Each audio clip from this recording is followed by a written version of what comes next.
আসসালামু আলাইকুম নমস্কাৰ বন্ধু বান্ধৱীসকল আশা কৰোঁ আপোনালোকে সকলোৱে ভালে আছে আজিৰ ভিডিঅ'টোত আপোনালোকক দৰ্শকৰ প্ৰশ্নৰ উত্তৰ দিবৰ কাৰণে বনাইছো কিয়নো দেখা গৈছে যে দৰ্শকসকলে যথেষ্ট পৰিমাণৰ কমেন্ট আগবঢ়াইছে মোৰ ইউটিউবৰ কমেন্ট বক্সত আৰু হিয়তে মোৰ পৰা কিছুমান ইম্পৰ্টেন্ট কথা জানিব বিচাৰিছে গতিকে দৰ্শকসকলৰ সন্মানাৰ্থে মই কমেন্টৰ ৰিপ্লাইবোৰ দি আছো কাৰণ হিয়তে জানিব বিচাৰিছে আৰু ইউটিউবত আহি কমেন্ট কৰিছে যথেষ্ট গুৰুত্বপূৰ্ণ কথা গতিকে হেই ৰিপ্লাইখিনি দিয়াৰ কাৰণে ভিডিঅ'টো বনাইছো আশা কৰিছো আপোনালোকে মোৰ চেনেলৰ জৰিয়তে আপোনালোকে থাকিব আৰু যিমান মৰম ভাল পোৱা শ্ৰদ্ধা দিছে অনাগত দিনত আপোনালোকে দি থাকিব তো আৰম্ভ কৰিবলৈ ওলাইছো সৰু এটি অনুৰোধ যদি মোৰ চেনেলত নতুন আহিছে চেনেলটো সাবস্ক্ৰাইব কৰিব আৰু যিসকলে সাবস্ক্ৰাইব কৰিছে অশেষ ধন্যবাদ জ্ঞাপন কৰিছো আৰু ভিডিঅ'টো আপোনালোকে বন্ধু বান্ধৱীলৈ শেয়াৰ কৰি দিব নাম্বাৰ 1 ৰেজাউল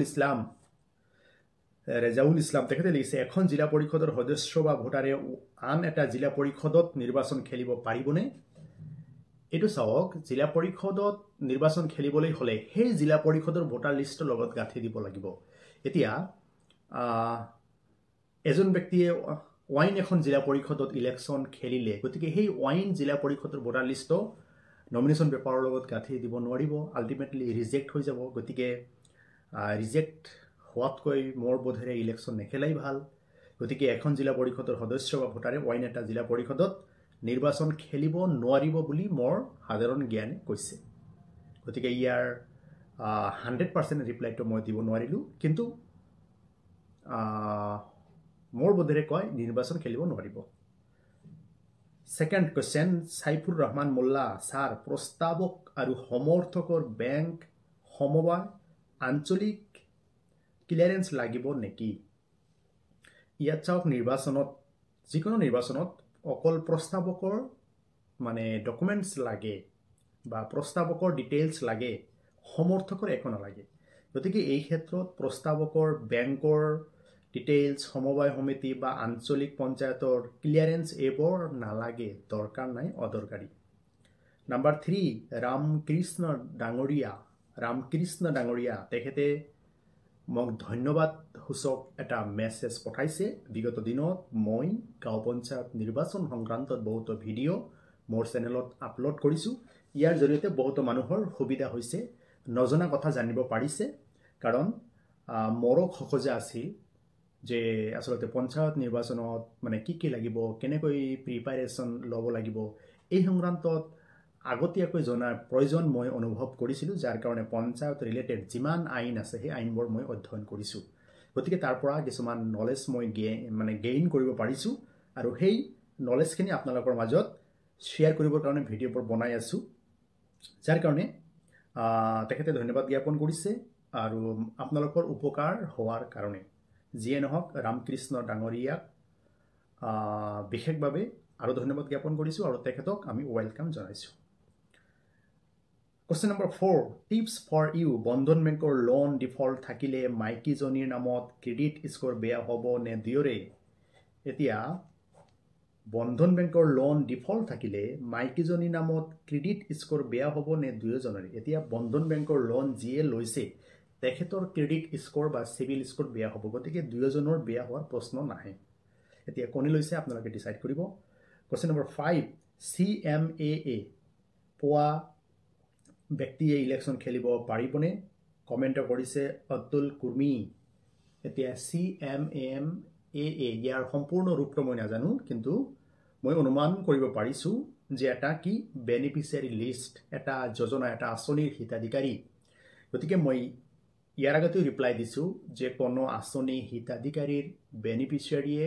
ইলেকশন খেলিব পাৰিব ইয়াত কোনো ধৰণৰ অসুবিধা নাই কোনোবাই ৰেশন কাৰ্ড পাইছে কোনোবাই প্ৰধানমন্ত্ৰী আৱাস যোজনা পাইছে কোনোবাই আপোনাৰ PM কিষাণ পাইছে কোনোবাই আপোনাৰ যে CMAA পাইছে গতিকে সকলোৱে ইলেকশন খেলিব পাৰিব অৰুণোদয় আঁচনি পোৱা ইলেকশন খেলিব পাৰিব কোশ্চেন নম্বৰ 6 বিজু জিমি মোৰ তিনিজনী ছোৱালী বা কন্যা প্ৰথম 2015 দ্বিতীয় 2018 তৃতীয় 2022 মই ইলেকশন খেলিব পাৰিমনে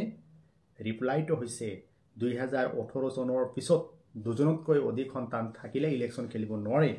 গতিকে এই ক্ষেত্ৰত দেখা গৈছে আপোনাৰ দুজন আছে গতিকে আপুনি ইলেকশ্যন খেলিব পাৰিব কোৱেশ্চন নম্বৰ 7 স্যাৰ মই জানিব বিচাৰো যে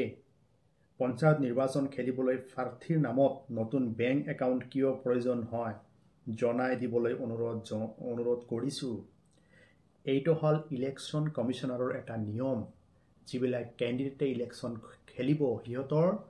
নতুন এটা সেপাৰেট বেংক একাউণ্ট লাগিব কিয়নো পঞ্চায়ত নিৰ্বাচনত পুঁজি মানে খৰচ কৰিব তাৰ এটা সীমাবদ্ধতা বান্ধি দিছে যেনেকুৱা ৱাৰ্ড মেম্বাৰে 25,000 খৰচ কৰিব পাৰিব আঞ্চলিক পঞ্চায়তৰ মেম্বাৰে 2,50,000 আৰু জিলা পৰিষদৰ মেম্বাৰে 10 লাখ লৈকে খৰচ কৰিব পাৰে গতিকে এই মানে খৰচৰ মানে ম্যাক্সিমাম লিমিটৰ বাহিৰত যাতে ক্যান্ডিডেট হলে খৰচ কৰিব নোৱাৰে তাৰ কাৰণে এনেকুৱা সিস্টেম কৰিছে এতিয়া যদি এইটো নিয়ম নকৰে কোনোবা ৱাৰ্ড মেম্বাৰে 10 লাখ টকা খৰচ কৰি প্লালে তেতিয়া 10 লাখ টকা খৰচ কৰি ৱাৰ্ড মেম্বাৰত জিকিলে ৱাৰ্ড মেম্বাৰৰ মাননি ৰিমুনাৰেশনটো আপোনালোকে চাও কিমান টকা পাব পঞ্চায়ত নিৰ্বাচনত জড়িত সকলো ৰাইজৰ প্ৰতিনিধিয়ে যদি দুৰ্নীতি নকৰে তেতিয়া হলে পঞ্চায়ত কি হ'ব ডেভেলপমেন্ট হৈ যাব বহুত আগবাঢ়ি যাব উন্নয়নমূলক কামকাজ হ'ব গতিকে কিছুমানে ধনী মানুহে বহুত টকা খৰচ কৰি ইলেকশ্যনত জিকিব উন্নয়নমূলক কামকাজ নকৰিব এই যে এটা কি থাকে এটা ভৱিষ্যতত এটা অনিশ্চয়তা এটা দুৰ্নীতি এটা কৰাপচন হোৱাৰ সম্ভাৱনা বেছি থাকে যাৰ কাৰণে নিৰ্বাচনত যাতে এটা মিনিমাম পুঁজি সকলে খৰচ কৰে তাৰ কাৰণে এনেকুৱা ধৰণৰ ৰেষ্ট্ৰিকশন কৰি দিছে যাৰ কাৰণে নিৰ্বাচন আয়োগে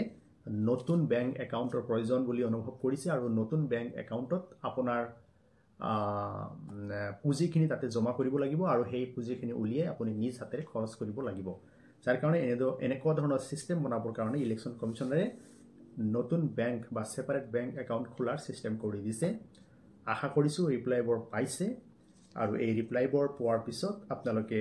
ভিডিঅটো আপোনালোকৰ বন্ধু বান্ধৱীলৈ শেয়াৰ কৰি দিব আৰু ডেসক্ৰিপশন বক্সত হোৱাটসঅ্যাপ গ্ৰুপ লিংক আছে আপোনালোকে জয়েন হ'ব পাৰিব ধন্যবাদ শুভৰাত্ৰি